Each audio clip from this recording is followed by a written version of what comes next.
Welcome to another episode of CDC Growthonomics. Today, I'm going to continue our conversation on Mythbuster. And today's myth that I'm going to bust is great SQL equals to awesome analyst.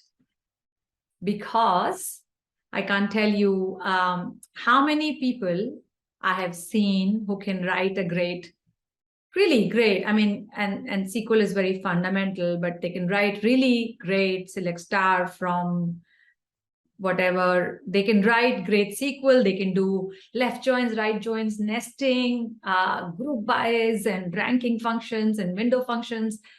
They can write SQL, but they are terrible analysts. So that brings you, possibly you're asking, so, okay, if just not SQL, what else is it? How do I find awesome analyst? And many of you are in this market trying to hire good all-in-one, good rock star analyst. Of course, I'm not going to talk about all of the key skills that I need, but I'm going to talk about some of the ones. So while your SQL and I'm broadly talking about, but while that remains table stakes, that they have to be able to write good SQL, and I'm going to put in this category other skills. So being able to script when they need to automate stuff with Python, and then having some knowledge of some visual tool. I've put in Tableau here, but any other visual tool.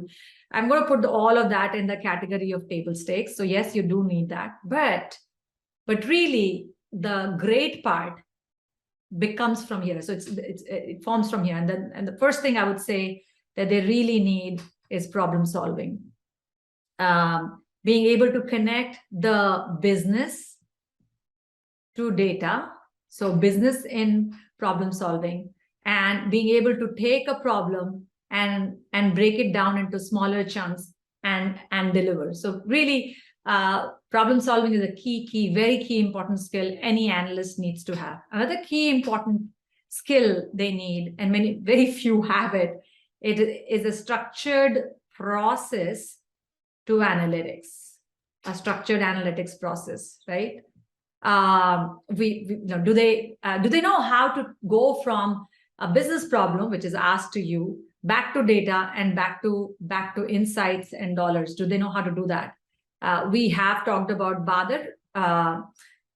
Some process like Badr, where they are taking the business question, having a very nifty analysis plan in their hand, knowing how to and what to do with the data, and that's where the SQL part is just here, right? Like in your step D, then the insights, and then coming back and making recommendations, and then the I part also, the insights part is, do they have a structured way of solving this problem?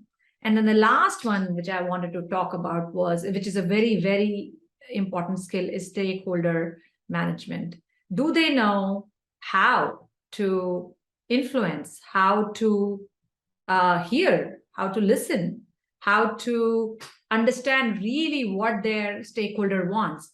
And some of this is connected. Do you understand? Stakeholder management also is connecting back to, can you understand and connect back from business back to data, right? So summarizing, great SQL does not mean awesome analyst, but SQL is where it all starts, along with other technical skills. So those skills are core, those are table stakes, but very soon you need some core skills. We talked about problem solving, we talked about structure process to analytics, and we talked about stakeholder management. Hope this was useful. See you next time.